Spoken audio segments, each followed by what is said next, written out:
আমার ইঞ্জিনিয়ারিং পড়ার স্বপ্নটা প্রায় শেষই হতে যাচ্ছিল, যদি না রাজশাহী বিশ্ববিদ্যালয়ের ফলিত পদার্থবিজ্ঞান ও ইলেকট্রনিক ইঞ্জিনিয়ারিংয়ে পড়ার সুযোগ পেতাম।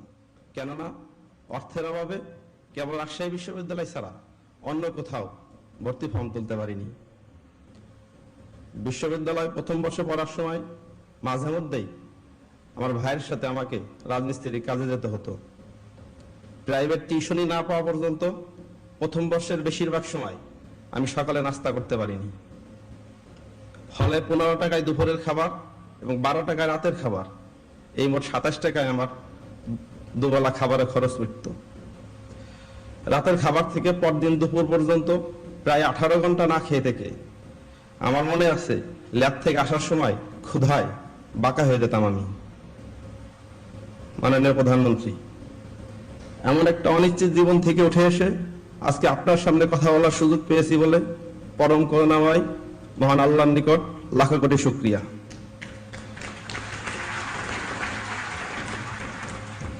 বিশ্ববিদ্যালয় পড়ুয়া অসংখ্য তরুণের মতো আমারও স্বপ্ন ছিল সিভিল সার্ভিসের চাকরি।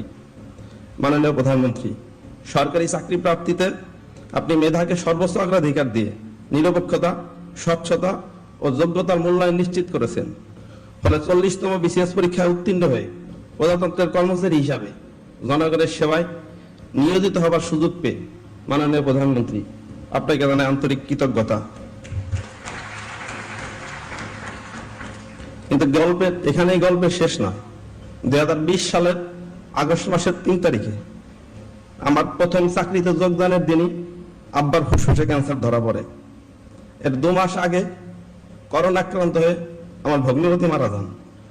সন্তান সম্ভাবনা বোন আর তার 2 সন্তানের ঠাঁই হয়েছিল আমাদের পরিবারে। চরম আর্থিক সংকটে যখন আব্বার চিকিৎসা প্রায় বন্ধ, তখন আব্বার চিকিৎসার জন্য সরাসরি আপনার নিকট আর্থিক সাহায্য চেয়ে আবেদন করেছিলাম। বিশ্বাস ছিল মাননীয় প্রধানমন্ত্রীর সাড়া পাবো, কিন্তু এত দ্রুত সাড়া পাবো এটা ছিল কল্পনাতীত। মাত্র কদিনের মধ্যেই জেলা প্রশাসক ফরিদপুর আমার আব্বাকে ফোন করে মাননীয় প্রধানমন্ত্রীর সাহায্য প্রদানের খবরটি জানান। কিন্তু চিকিৎসা শুরুর মাত্র 15 মাস পর আব্বা মারা যান। এর কিছুদিন পর মেজো ভাই এবং বিধবা বোনের শরীরেও ক্যান্সার শনাক্ত হয়। পরিবারের এমন মানবিক বিপর্যয়ের মধ্যে আবারও মাননীয় প্রধানমন্ত্রী আপনি সাহায্যের হাত বাড়িয়ে দিয়েছিলেন। আমাদের বিপদে সাহায্যকারী হিসেবে বারবার আবির্ভূত হওয়া মমতাময় প্রধানমন্ত্রীকে সরাসরি কৃতজ্ঞতা জানানোর সুযোগ পেয়ে আমি নিজেকে সৌভাগ্যবান মনে করছি। মাননীয় প্রধানমন্ত্রী, আপনি দেশের উন্নয়নে মেগা প্রকল্পগুলো বাস্তবায়ন করে দেশকে বিশ্বের দরবারে নতুন রূপে পরিচিত করেছেন। পদ্মা সেতু বাস্তবায়ন করে দক্ষিণবঙ্গের মানুষের ভাগ্য বদলে দিয়েছেন। আমি গ্রামে যাই পদ্মা সেতু পাড়ি দিয়ে, অসুস্থ বাবাকে নিয়ে ফেরিতে পদ্মা পাড়ি দিয়ে ঢাকায় আসার পথে আব্বাকে বলতাম, আব্বা আর কটা দিন কষ্ট করেন, ইনশাআল্লাহ কেমোথেরাপির এই ধকল নিয়ে আপনাকে আর ফেরির জন্য অপেক্ষা করতে হবে না।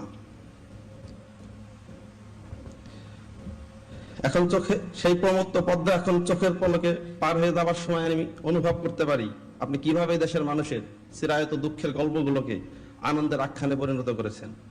2041 সালের মধ্যে এদেশকে স্মার্ট বাংলাদেশ তথা বঙ্গবন্ধুর স্বপ্নের সোনার বাংলায় রূপান্তরের যে নিরন্তর প্রচেষ্টায় আপনি আত্মনিয়োগ করেছেন, আপনাকে আমরা কথা দিতে চাই আমরা হব সেই স্বপ্নরথের সারথি। অজপাড়া গায়ের ভূমিহীন কৃষকের যে ছেলেটি আজ প্রজাতন্ত্রের নবীন কর্মচারী, জাতি ঋণ পরিশোধের সামান্য সুযোগ সে হাতছাড়া করবে না ইনশাআল্লাহ। পরিশেষে মাননীয় প্রধানমন্ত্রী, জাতির পিতার স্বপ্নের সোনার বাংলা বিনির্মাণে নিজেকে যেন নিয়োজিত রাখতে পারি সেই দোয়া ও আশীর্বাদ চেয়ে আমার বক্তব্য এখানে শেষ করছি। সবাইকে ধন্যবাদ।